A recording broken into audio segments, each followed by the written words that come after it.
So you are all welcome to the program. My name is Shehu Zubairu. I am an associate director with Human Capital Partners. And so far, I have some people in the room already. We have a lot of people in the room. And so we'd like you to just type in the chat, what industry you are operating in at the moment. All right. So you could just type that, and then which region, which part of the country or the world are you logging into this session from? So we'd like to get that information as we start. So you are welcome. You are all welcome to the session. Just to introduce, these are challenges we've observed. All right. The sales job presents numerous challenges regardless of the product, services, or industry a sales professional operates from. And there are a lot of issues. In fact, that's one of the reasons why a lot of people don't want to take sales roles in organizations. If you ask, you find out that statistics have shown that people run away from sales roles. And that's because they believe that it is target driven, and these targets are almost impossible to achieve.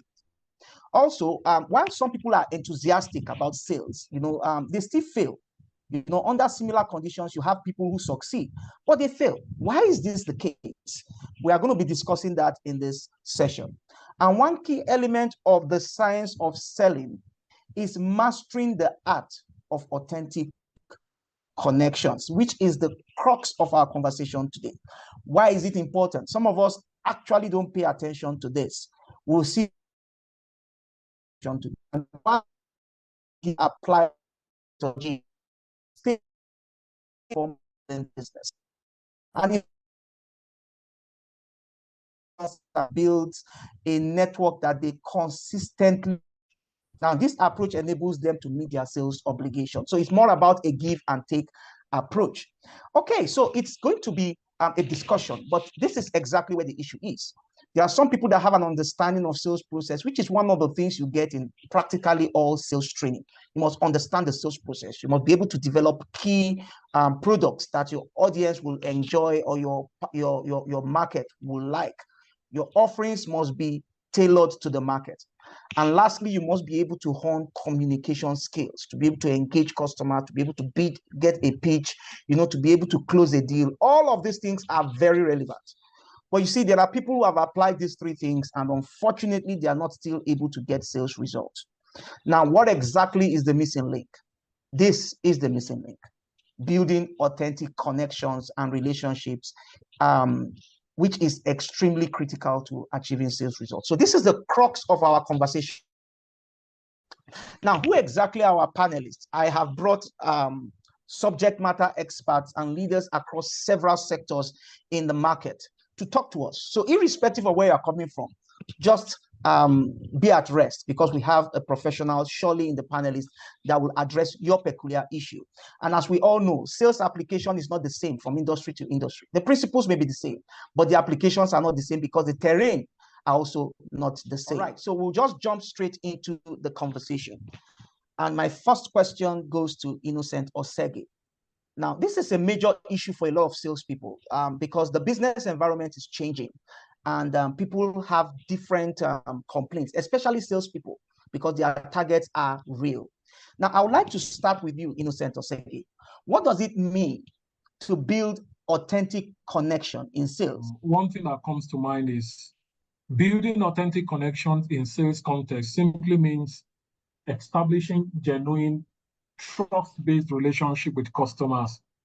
And usually this involves understanding the needs of the customer, understanding what is important at that point in time, understanding what their pain points are.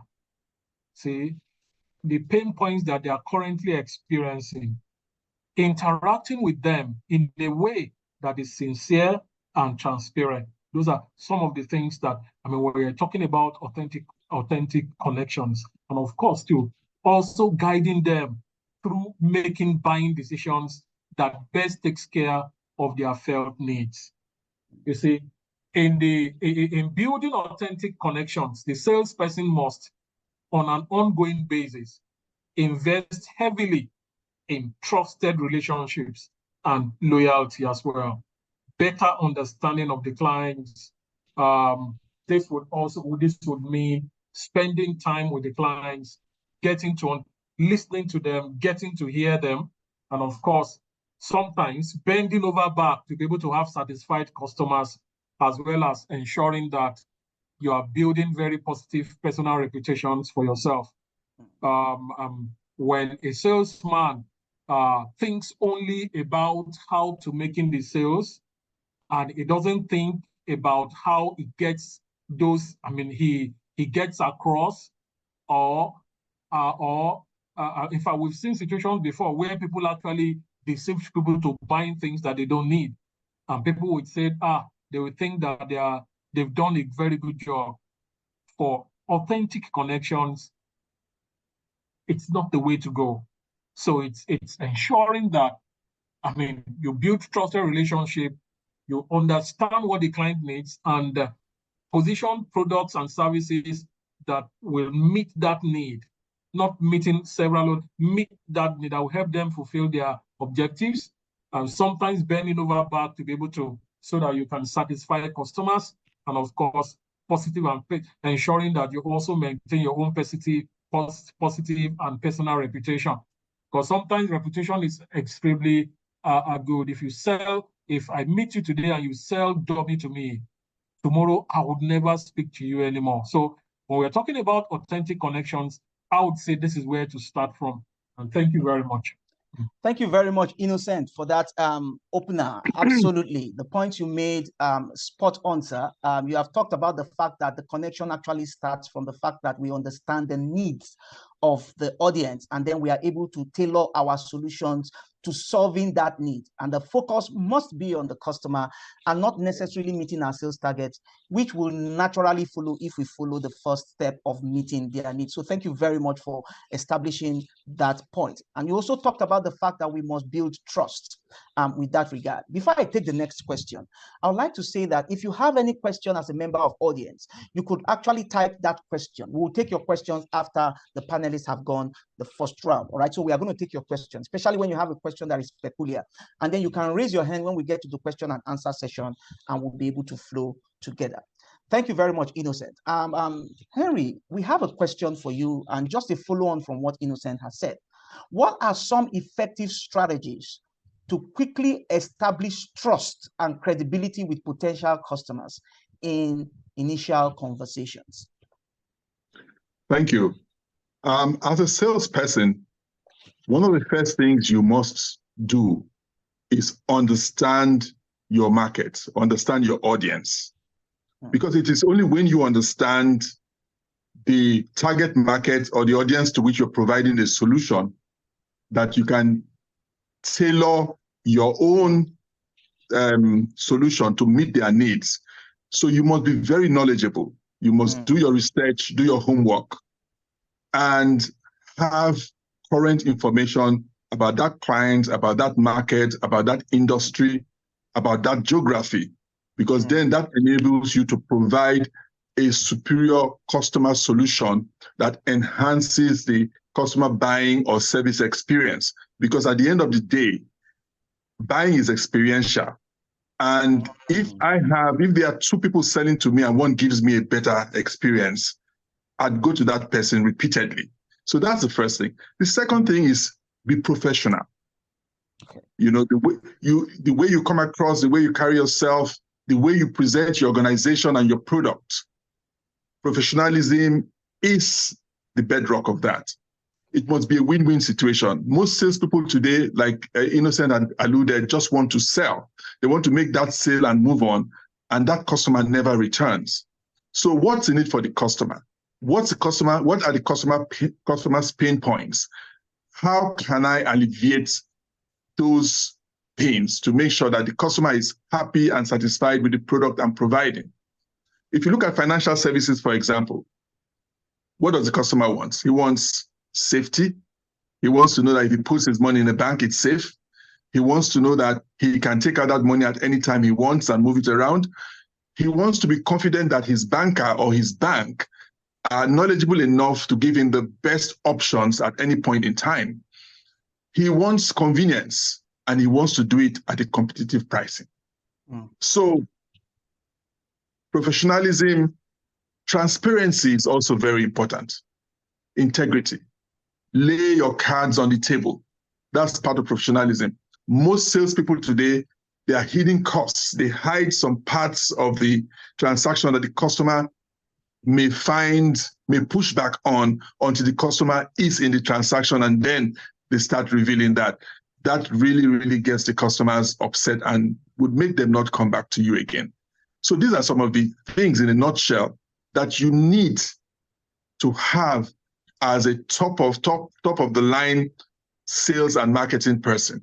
You must know your customer, you must know your organization and know your products, and you must have those a bouquet of professional competencies that enable you project and make that sale. This would include things like listening skills.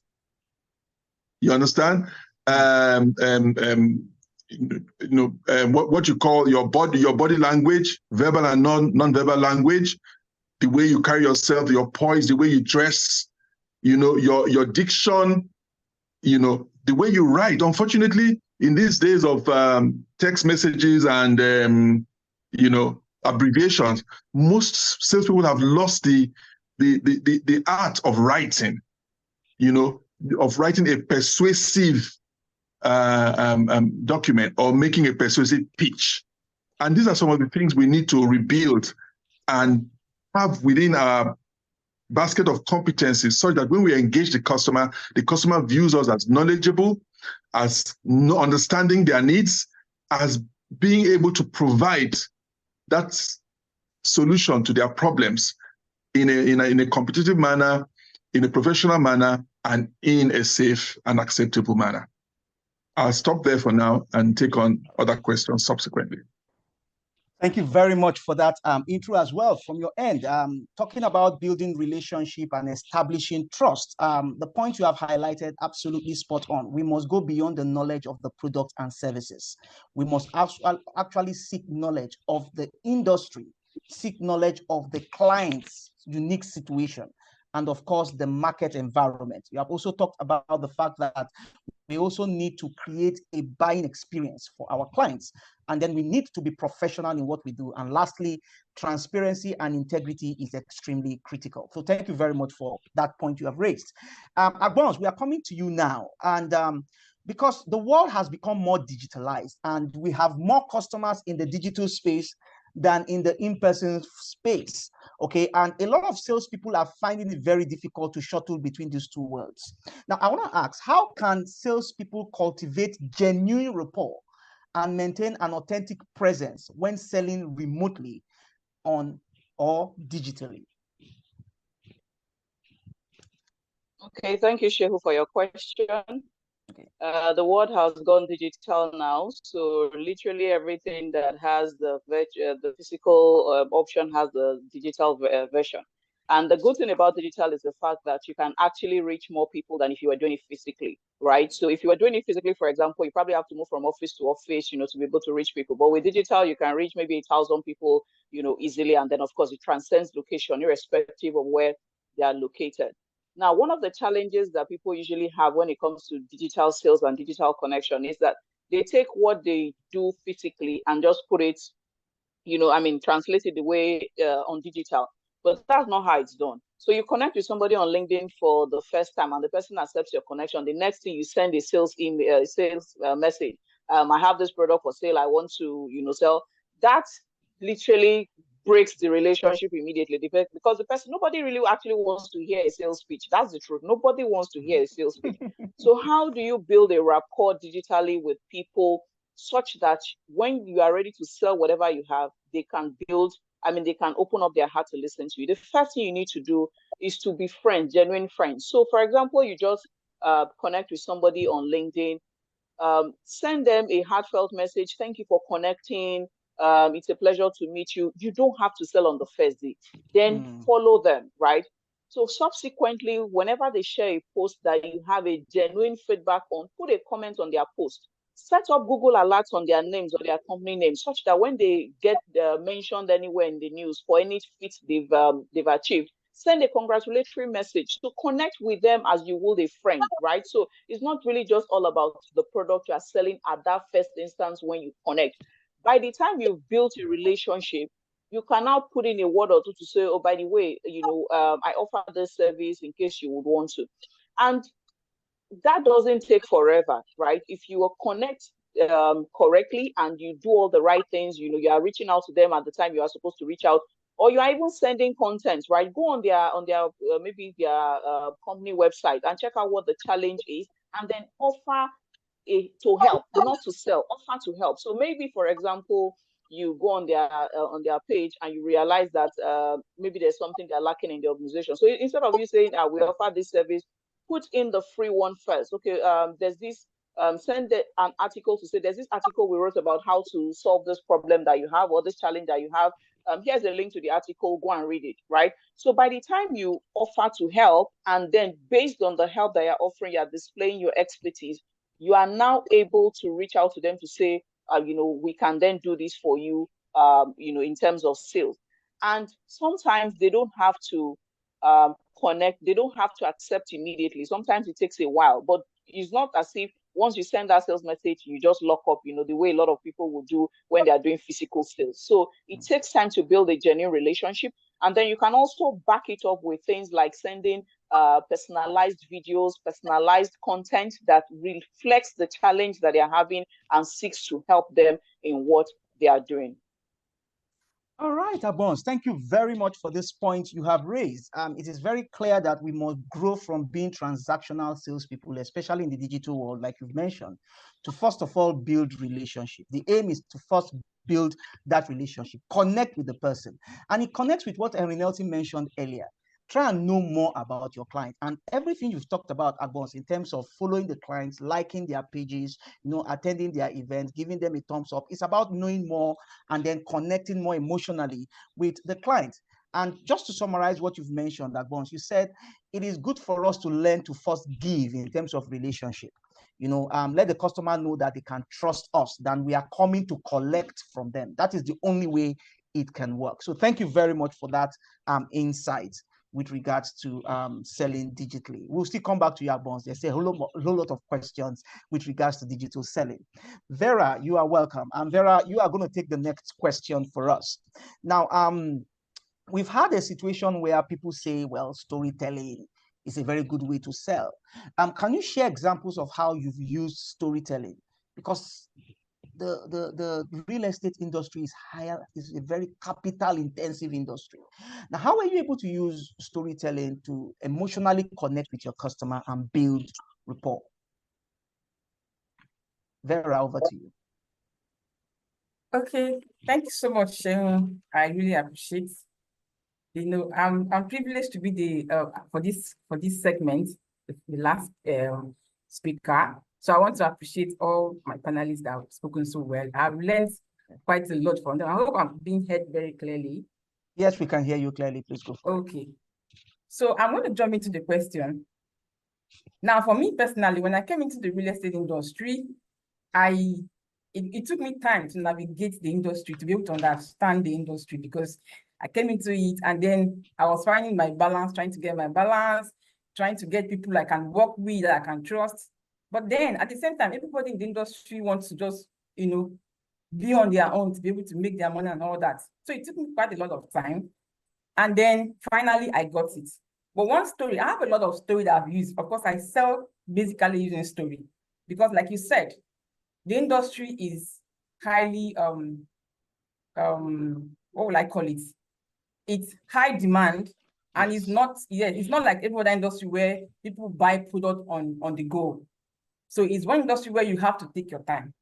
So one story that has stood out for me inside the menu story that I have is, I met this particular client or prospect in 2018, the same year I started. That was January 2018.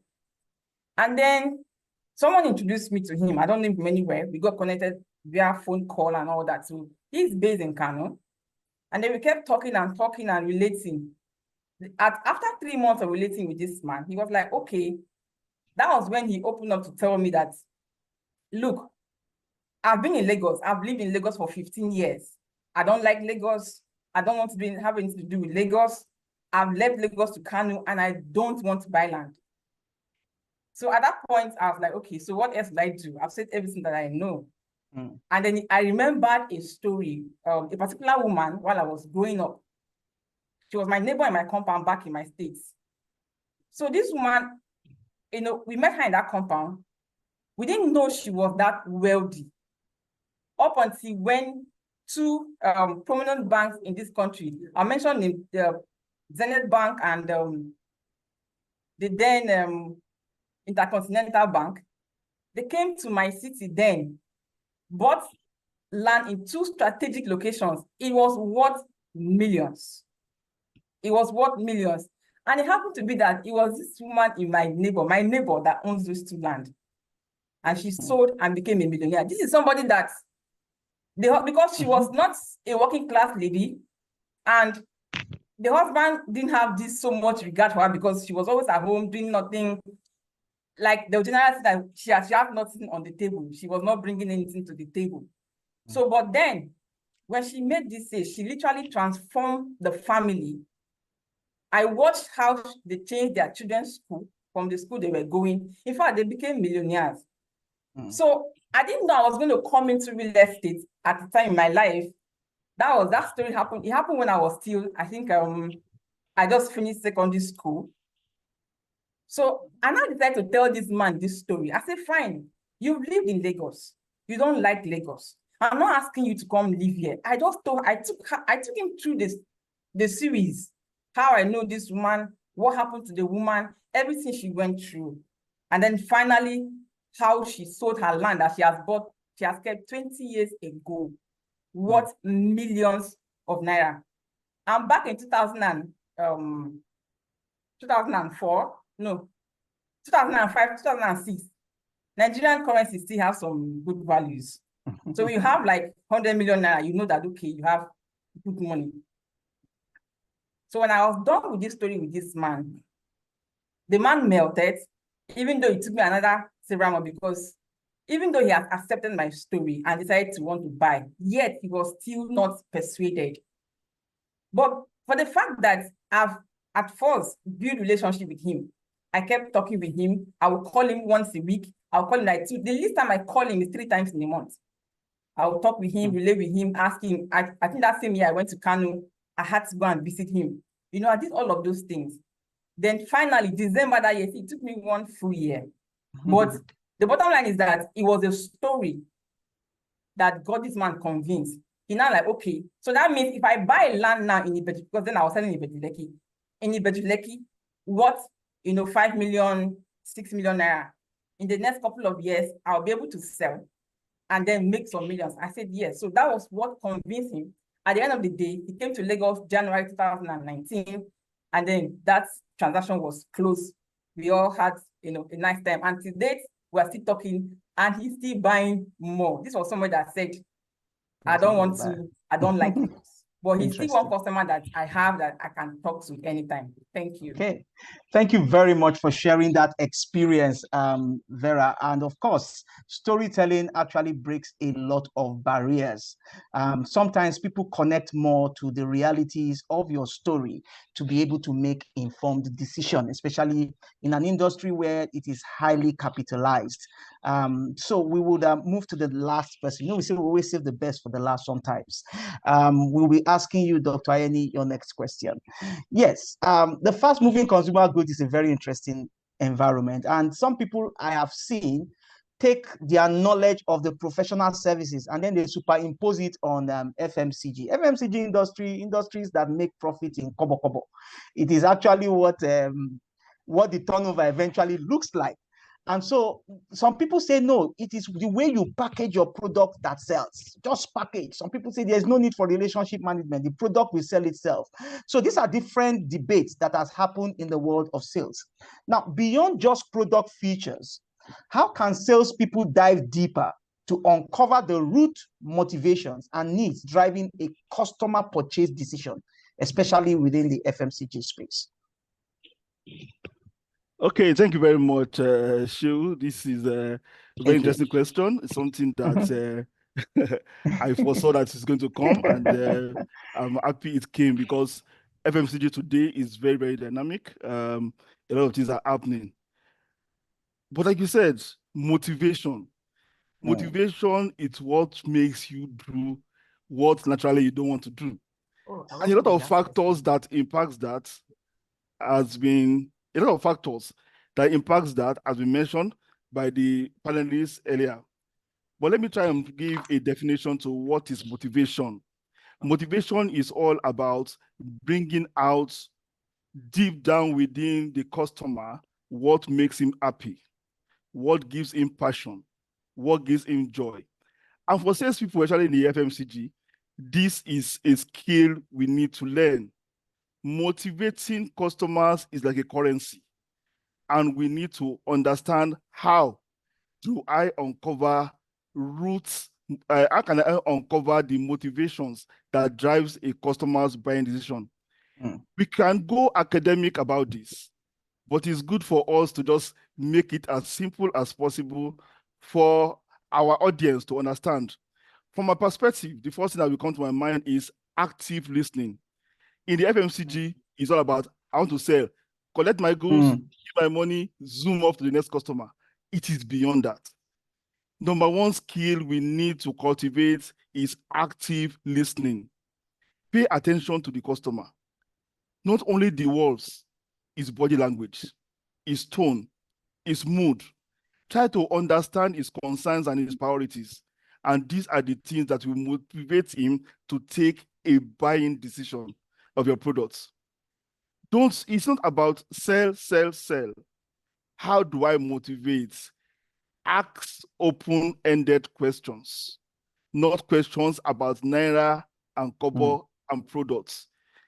When you ask open-ended questions, it enables the customer to speak long-term, to speak wide. Don't limit his answers to yes, no, or a series of options. When you get to understand him, you identify one thing, and that is what we call you understand the common ground between you and that customer. And once that is established and you are engaged, you know what he loves, and you also present your product benefits to what he loves. And that is the only way that we can continue to engage and motivate our customers. It is not all about profitability. Harvard Business School is saying that in the next 5 years, what drives sales is going to be relationship, not even products, not the benefits. And this starts from motivation, understanding what motivates the customers and what pushes them to take that decision. Another one is empathy. We need to understand and empathize with the customers. Establish a connection between the customer, what makes them comfortable. What is that trusting environment that will allow them to share freely? That gives you the proper understanding of the customer, his wants, his needs, and how you can meet it. Not only with your products, not only the benefits of your products, but even you as a person, as a salesperson, you are the first product, actually. The salesman is the first product before the company products. Absolutely. And so we need to understand that. That's why it's all about people.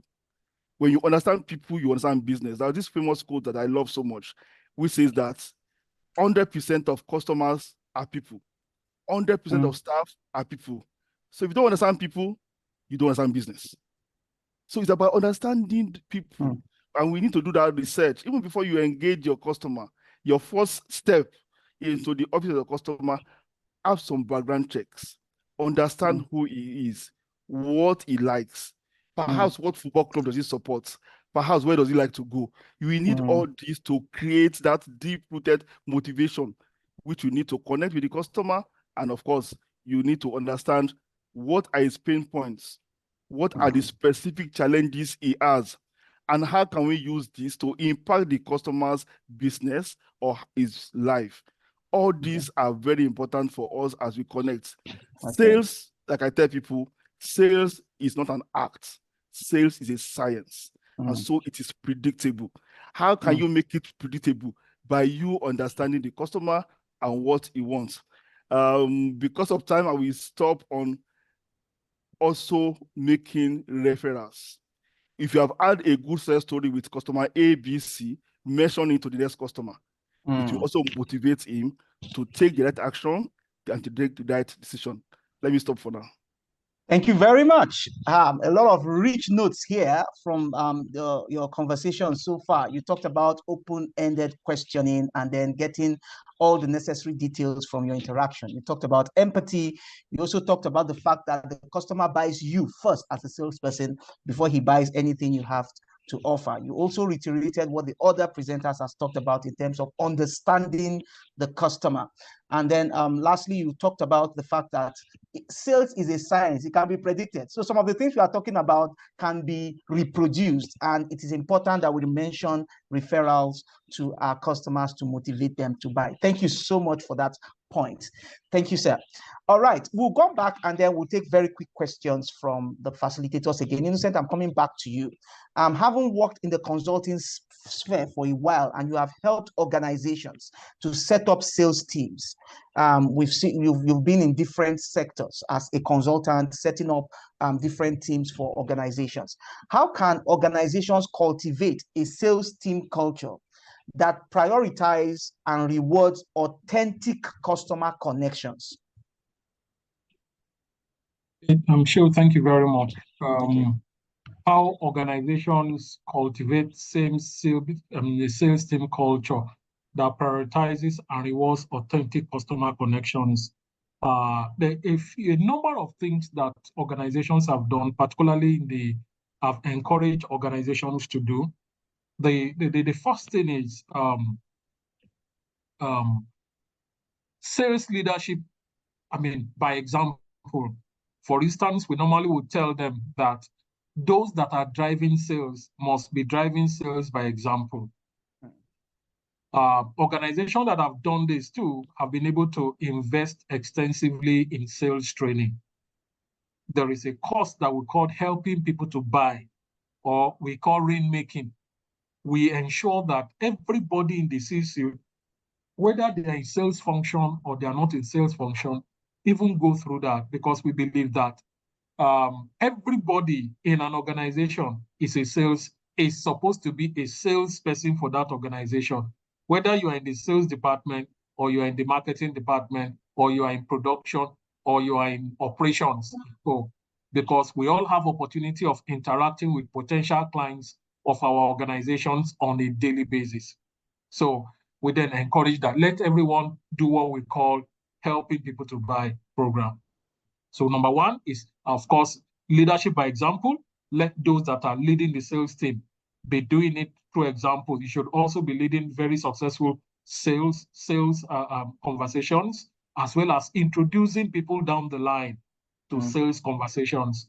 There are times when you need to get certain accounts and allow your team members to go and drive them. So you are actually developing the sales team as a whole. The second thing that we've been able to introduce into organizations is sales incentives and rewards. For instance, we've been able to say, okay, if an individual goes beyond specific threshold, there is a specific threshold that takes care of their salaries. But by the time, one goes beyond certain threshold, then there is an incentive that is attached to it. So we've been able to get organizations to introduce that for sales incentive for anybody, whether you are in sales department or you are in HR. As long as you've been able to facilitate sales, you are the one that identified the client, you then brought it into the sales department to make it happen. Part of the incentive that is given to the salesman also goes to you as an individual. They will also encourage people to have relationship over short-term, long-term thing, in terms of how do we we're not just interested in making sales for today alone. How are we able to sustain that relationship? For instance, I opened up a sales funnel. This year we made 10 million from it. Now, I know that you are the one that is related, that has a relationship with the individual, with the client. Then one thing I then ask you to do, when we encourage them to do, is to let this guy continue to follow up on this guy, so that there is repeated sales on an ongoing basis. For as much as you are able to continue to do that, then there are also a bit of small percentages that you'll be getting. So that drives you to continue to ensure that the organization does not lose this person at the end of the day. There's also the feedback system that we also encourage people to have in place where once sales are done in the relationship, there are opportunities for feedback mechanism that comes back to the organization. There are also team collaborations. There are teamwork in sales. Although there are also individual efforts in sales, there are also team efforts in sales. Who can best meet the sales? And that's why, as a unit, as a sales unit, there are targets we give to a group, and if the groups meet it, every member of that group or every member of that group as a sales group gets rewarded for it. Then apart from the individual incentives that is paid, and of course, celebrating milestones in the customer's journey are also ways that we've been able to help organizations to ensure that, we build that sales culture, and of course, we reinforce that sales culture. So thank you very much. Thank you very much, Innocent, and thank you for the points highlighted. As a matter of fact, key things to note here is that for one to drive sales, the leader of the sales team must lead by example. They must be seeing someone that is motivating them on a daily basis to lead. And you also talked about investment in knowledge of sales, not only for the sales team, but for everybody in the organization, because relationship building is not limited to the sales team. Everybody in the organization has relationships that can be leveraged as well. You also talked about the fact that the goose that lays the golden egg has to be recognized and rewarded as such, so as to be able to drive performance at that level. Therefore, sales performance has to be tied to the organization's performance management system, as you have said. And you talked about a feedback mechanism. And these days, you mentioned collaboration. Sales is more a collaborative effort than an individual achievement, as you have mentioned. And so we would like our audience to remember this point. So thank you very much, Innocent, for that point that you have asked. My next question goes to Henry. There are people in the sales team that they keep talking about relationship management, especially in the financial services industry. They have a very large, huge network. In other words, they are people's persons, but they are not producing results in terms of sales.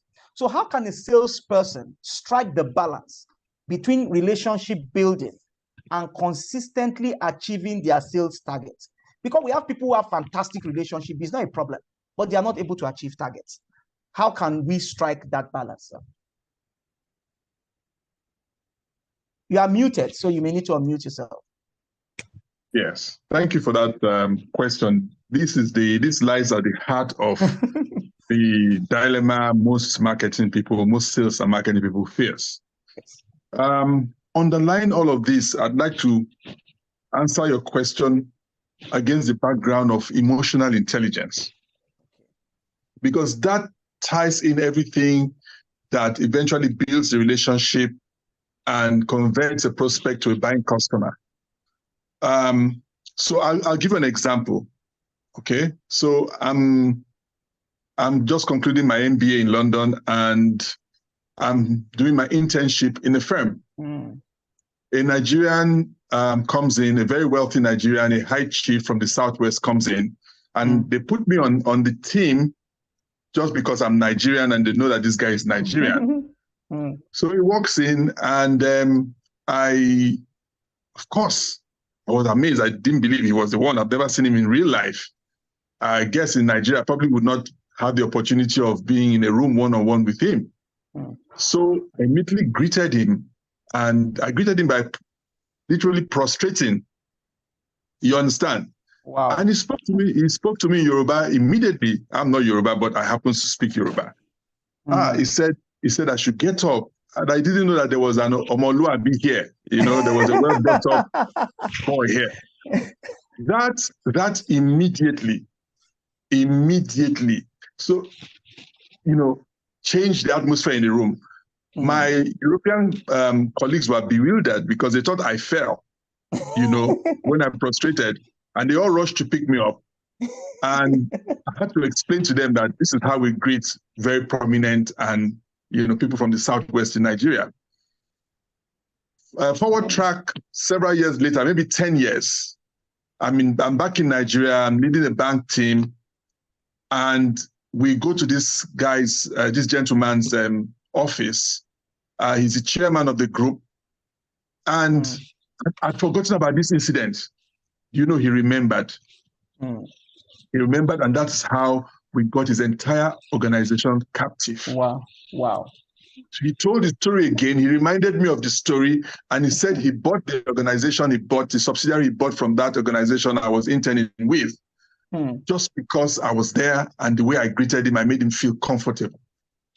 So back to you. So emotional intelligence is very important. The way you communicate, the way you greet, the way if it's an illiterate you're talking to, not good to use that kind of word, but if it's somebody who is not educated, don't start speaking high Oxford English to him, because he's going to resent that.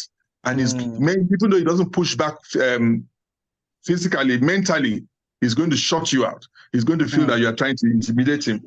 So emotional intelligence is very, very important. And every salesperson must have that at the back of their mind as they build these relationships. So you may have a wide portfolio of relationships you are managing or that you think you are managing, but they don't consider you a strategic partner. They don't see you as a serious partner because of your communication style with them.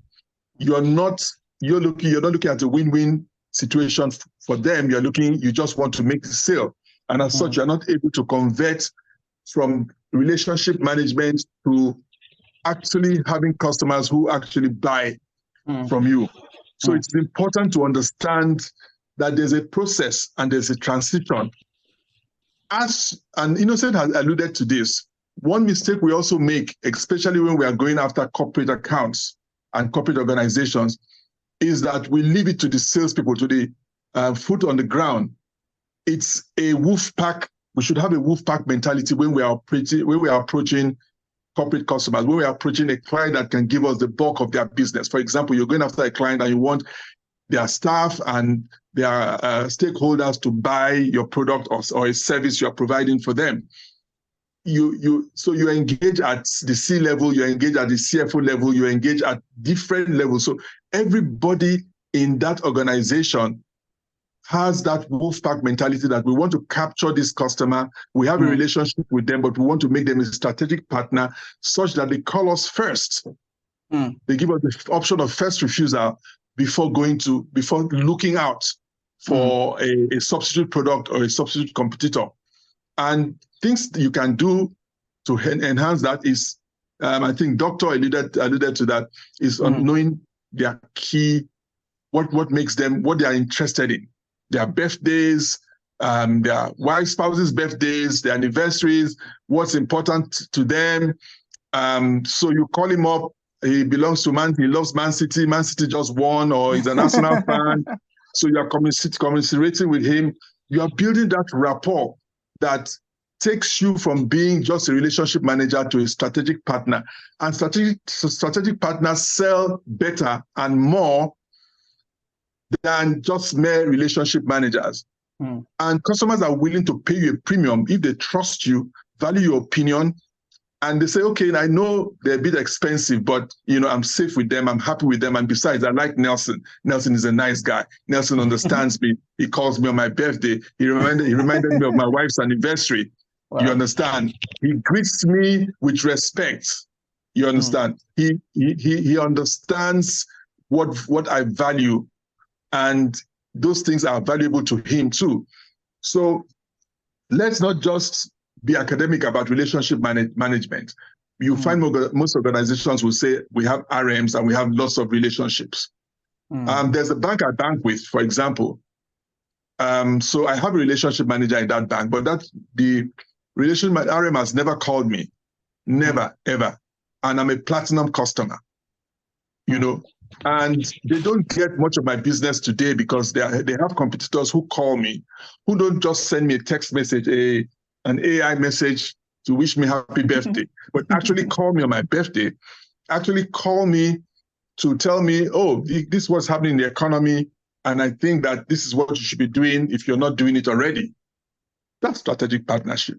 It goes beyond just being a relationship manager. And we must change that mindset. We must have the emotional intelligence to know how and when to engage the customers such that they become addicted or dependent on us for mundane things. Give you an example.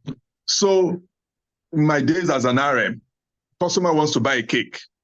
I'm a banker. I'm an AGM. He wants to buy a cake for his wedding anniversary. He calls me. He calls me. Yeah, he calls me to ask me about the good cake shops in Lagos. Wow. Why? Because he knows that this guy has taste. I trust him. And he's not looking for a free cake, by the way. He just wants, and that's an opportunity for me. I say, oh, don't worry, sir.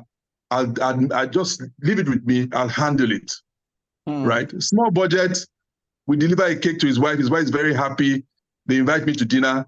And guess what? We are discussing business over dinner. And guess what? We get things that I wouldn't get from him if I were sitting in front of him in his office.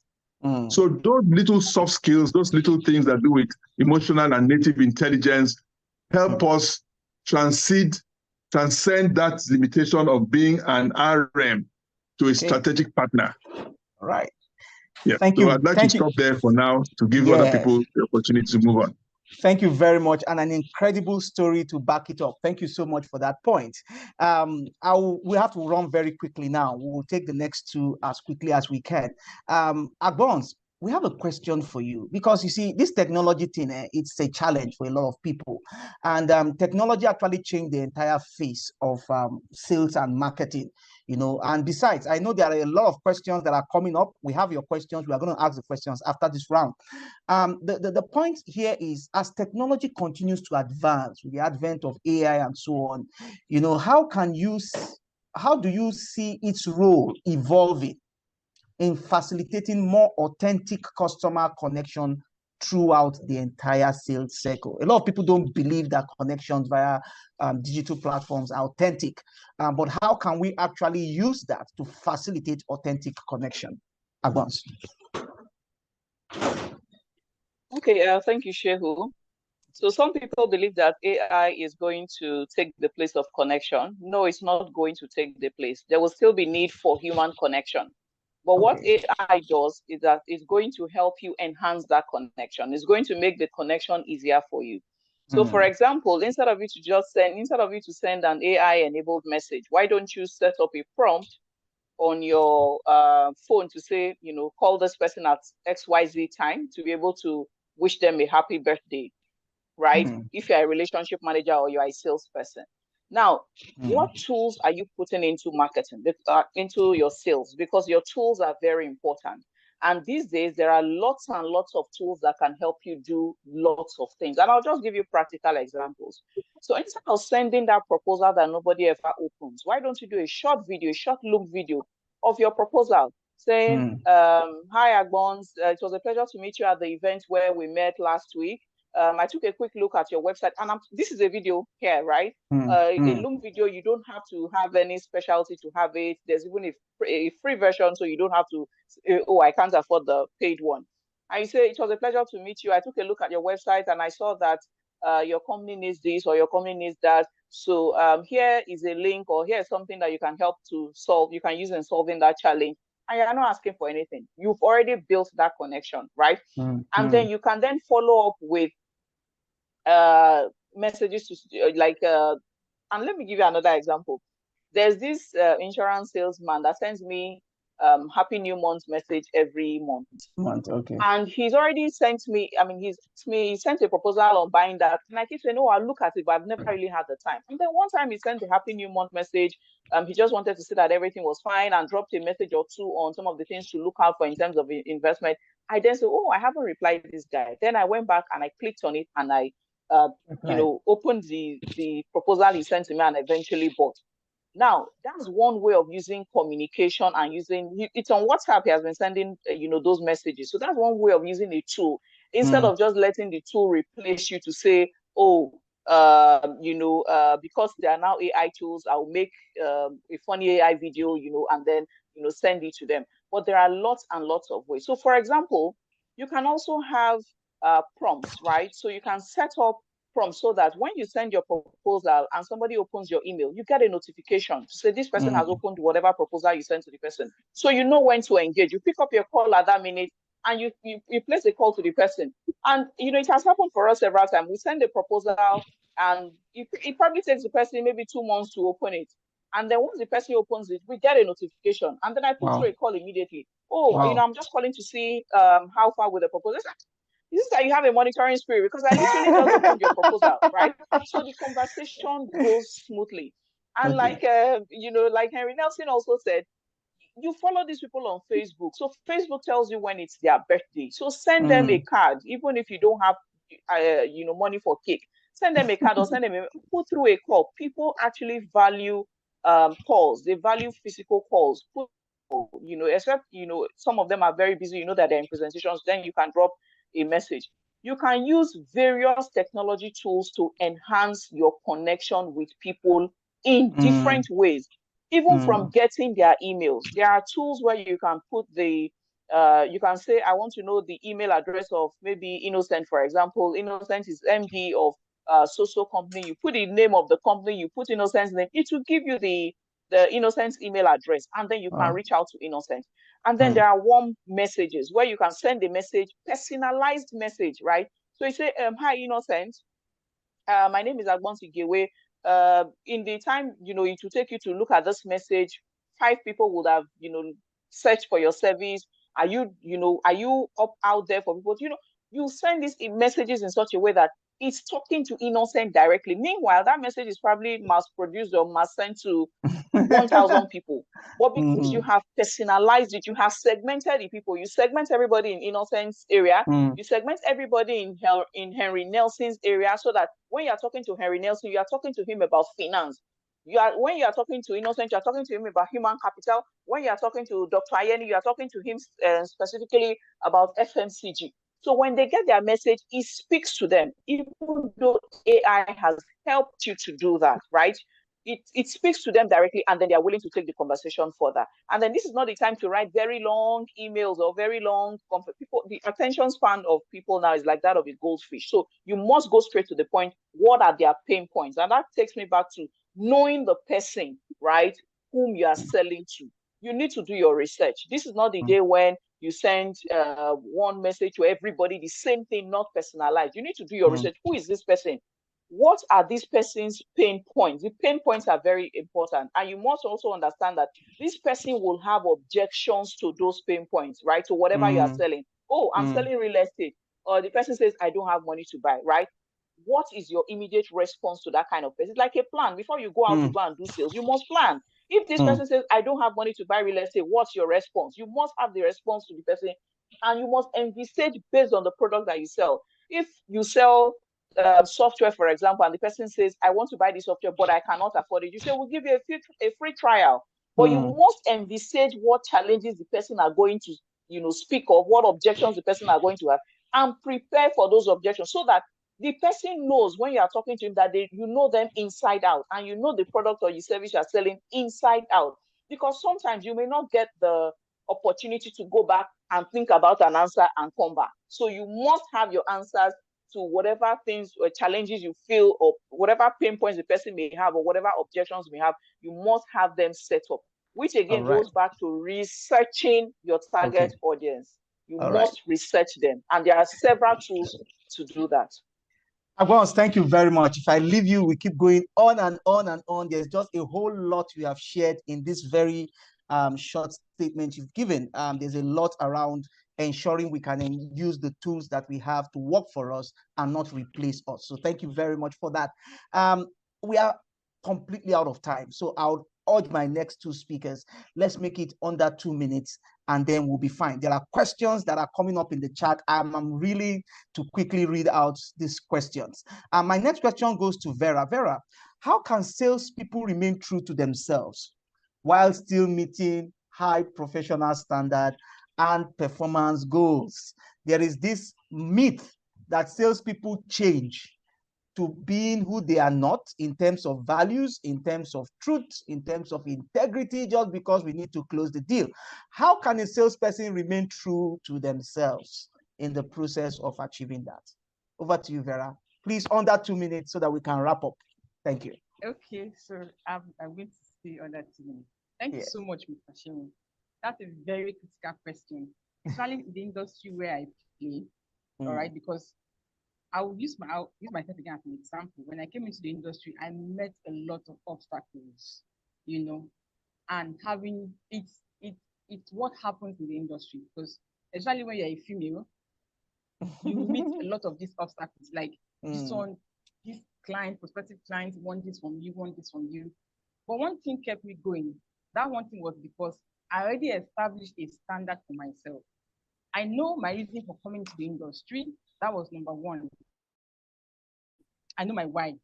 Number two was that I had my values, my core values established already before I ventured into the sales industry. I came into the industry as a novice. I didn't know jack about sales. I didn't study marketing or sales in school. In fact, I was nothing that has to do with sales. So I came in, was just learning. But then my values, my why, my core values helped me to navigate through these things. I had to maintain what it is. For example, when you meet a client who says, it's either you do this or I don't buy. If you're someone who is just in the sales, trying to just make money, you will like, this man is buying a house or a house of 200 million naira, and my commission is 5%. That means I'm going to make a lot of money. If I don't give it to what this man is saying or what this woman is saying, I will stand to lose this 20 million, 25 million naira. So what do you do? At that point, your core values is what is going to guide you. So the best thing you can do as a salesperson to maintain that standard is to ensure that your core values are guiding you. What do you stand for? Are you just someone that anything goes, whatever comes around you, you accept it? Of course, if you're that kind of person, you will miss something in front of you where you won't be able to stand, you won't be able to navigate across, and that will be the end of your career. So you should be somebody whom not anything goes, someone of high standard, someone of value, and then know your why. Why are you in sales? Why are you in this industry, real estate? Why do you decide to play here? So when you have these things, you'll be able to maintain standard and then keep to your team. Funny enough, when you maintain standard, right? Yeah. The right client will come to you. They will. Okay. That person might go, but in the next 30 days or 60 days, someone that will buy without asking you to compromise will come. Thank you. All right. Thank you very much. And thank you very much for your response. It was quite inspirational. As a matter of fact, hold closely to your core values and your standard. The right client will come. I have one more question, Doctor. I will take your question very quickly and would like you to also answer on that 2 minutes, just like Vera had tried. How can salespeople seamlessly blend rapport building with persuasive products or services? There is also this conflict where some people have very good rapport, the products and services. So how can we create a balance in this area? How can we, salespeople, seamlessly blend rapport building or relationship building with persuasive products or services? Over to you, sir.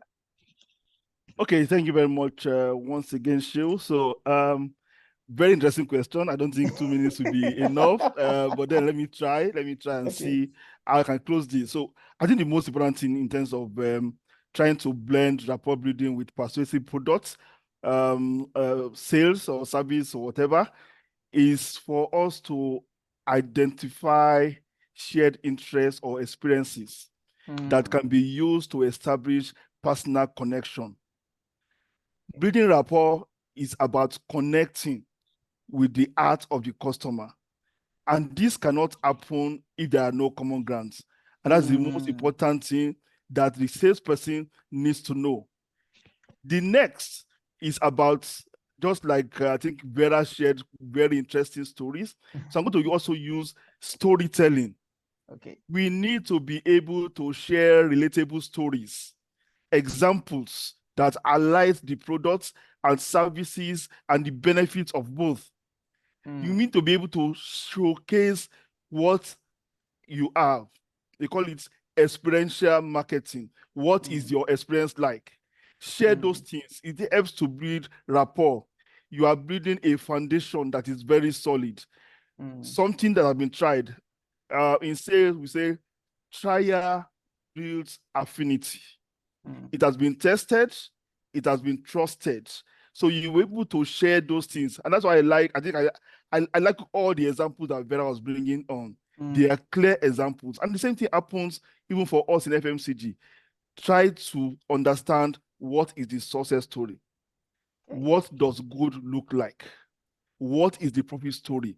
So those relatable stories help to build good rapport, and of course helps the decision of the customer to buy or otherwise.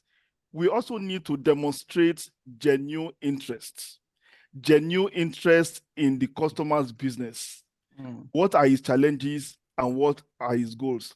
As a salesperson, you cannot be successful without demonstrating a genuine interest in the business of the customer. And we also need to continuously highlight key benefits. Customers don't buy products. Customers don't buy features. Customers buy benefits of the products. We need to keep on highlighting that. That's one mistake a lot of salesmen make by saying, I want to sell a product or my product is red. The customer doesn't give a damn whether your product is red or black, but he's very much interested in what it's going to do for him. And that's one thing we also need to know. And of course, the last one is about handling objection. It is said that the salesman is afraid that he's not going to sell. The customer is also afraid that he's going to buy. So there needs to be that cut. And it is about handling objections. I understand the concerns and go with it. So 2 minutes over. Okay. 2 minutes up. Thank you very much. Thank you very much for that quick responses. I know we put you under some pressure answering those questions, and I think you just did justice to that. One major point to highlight here is that you need to be able to envisage objections. And just like yourself, Vera, and also Agbons had mentioned, we must be able to plan how to manage those objections. We must form common grounds, and we must be genuinely interested in the customer. So thank you very much, our panelists. We thought we were going to go as fast as we can, but time is up. We've gone beyond the time, and we have some questions though that we'll ask. Some of them are already being answered in the chat. So I would like to urge our participants or our attendees, please, you have any question, please type it under the Q&A session. Type your question under the Q&A session to be easier for me to track and call out. We can't really discuss the entire issues around sales in 1.5 hours. It is absolutely impossible and insane. Okay, but we have a program coming up sometimes in July 8th to 11th, where we are going to be having a more thorough discussion around selling. We call it rainmaking fundamentals and how to sell. So irrespective of your industry, whether you are in the professional services industry or you are in the fast consumer good industry or the production industry, this is a program asking a question here. He said, how would you advise, and this question is going to Vera. Vera, you are the one to answer this question. He said, how would you advise a passionate early career salesperson in real estate, just starting out? What will be your advice to this person? That's the first question. And I'll take the second one, so you can take the two questions in succession. All right. Okay, but let's take this first. So go for it. Okay. Thank you so much. That's a very fantastic question. Okay. I'm going to use myself again because I'm full of stories, and my journey in the real estate industry is full of stories. Okay. You know, as a beginner, I started in the real estate industry because that's how I came in also. I was very passionate. Okay. You know, when I heard about what is happening in the industry, I came with all the energy that I had, and like, okay, I wanted to make money. I want to make money. So my first few months in trying to sell, I didn't make sales. Nothing was happening. Nobody was calling me. Nobody was, listening to me. So what did I do? I said, okay, I launched myself out into training. I gave myself out to training. That was the first thing I did. I was attending both free trainings and paid trainings. I did that for several months. And what that does is that it helps you to connect with those that have gone ahead of you, the people that have had results. In one of those trainings, I heard where the guy spoke about where he was supposed to close his first sales. And then because he didn't go to meet the client with a car, and that was how the deal did not close, because the man was like, you're coming to meet me. I was talking about 150 million naira sales. and you are still using public transport, I can't do business with you. So I learned that from him, and he was like, if he had known, he would have, gone to hire a car or something, because they were at the verge of closing.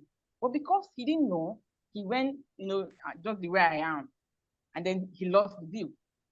So the first thing you need to do as a beginner, and you're passionate, right? Because your passion is that you want to grow, give yourself to trainings. Number 2 is that find a mentor to work with. Very, very critical. I didn't have this when I started, even though I was looking out for, but it wasn't forthcoming. Maybe I was meeting the wrong people. Find a mentor to work with. The thing that took me some years to be able to understand, get to know, and start applying, it won't take you that, because someone who is your mentor has gone ahead. He has built these bridges. All he needs to do is to show you, take this step, and you get the result. So the second thing to do is find a mentor to work with. Now, this is outside you knowing the product. Of course, you need to also study the product to understand your product. Because like Egon said earlier, he said that you will not have a second chance to go get answer and come back and respond. There'll be no second chance. So while you're trying to get all of these, giving yourself up for trainings, getting a mentor to work with, also develop yourself on the product. You need to know the product. That's number 3. Then number 4 key thing you need to do as also a beginner is, please don't, I understand that in the industry we have so many products, nice products, Mr. A's company A's product is very nice, exciting incentive. Company B, C, D, and all of those things, they have nice product and nice incentive. Don't pay attention to all of them. Pick 2, maybe 1. In fact, my advice is that pick one and pay attention to it. Focus your energy on it. And once your energy is focused on that, what will happen to you is that you will know everything about that product, inside out. So after you finish that phase, then the next phase is that by the time you now start diversifying to different products or different, real estate companies to work with, you already have these things at your fingertips. So it won't take you time again. So the 4 things I said: give yourself to training. Number 2, get a mentor to work with. Number 3, know the products. And then number 4 is that focus on a particular product as a beginner. If you're an expert, you can do a lot, but as a beginner, focus on one product. Then to give you advantage to leverage and expand.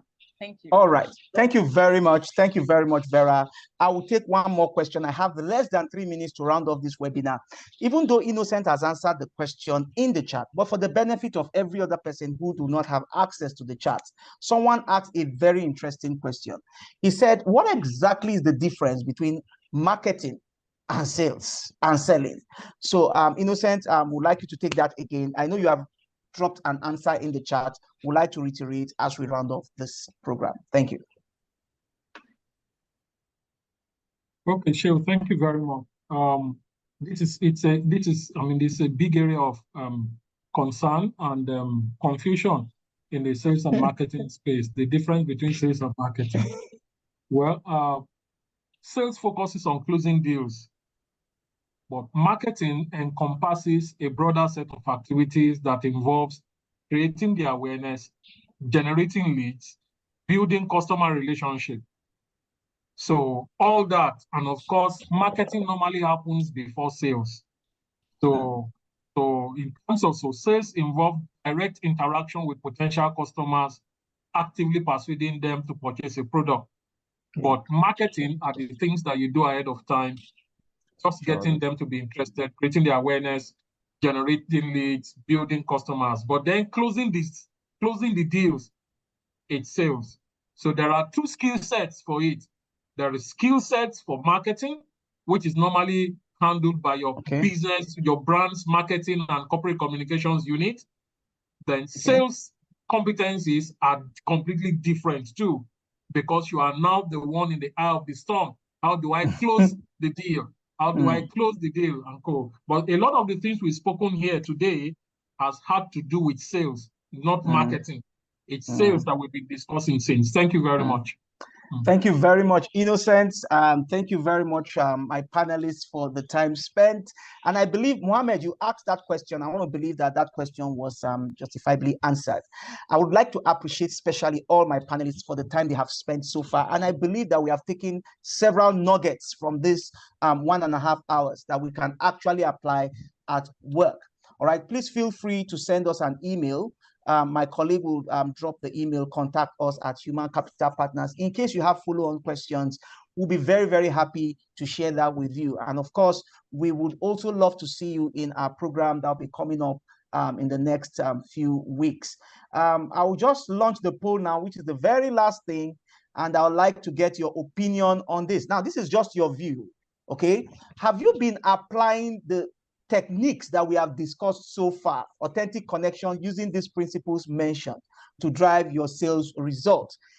If you have been doing it all the time, then we can take all the time. If it is often, okay, often, sometimes, rarely, okay. So we know the crop of people in the room. And of course, there is no limit to training. We would always need to continue to improve in the area of our personal development.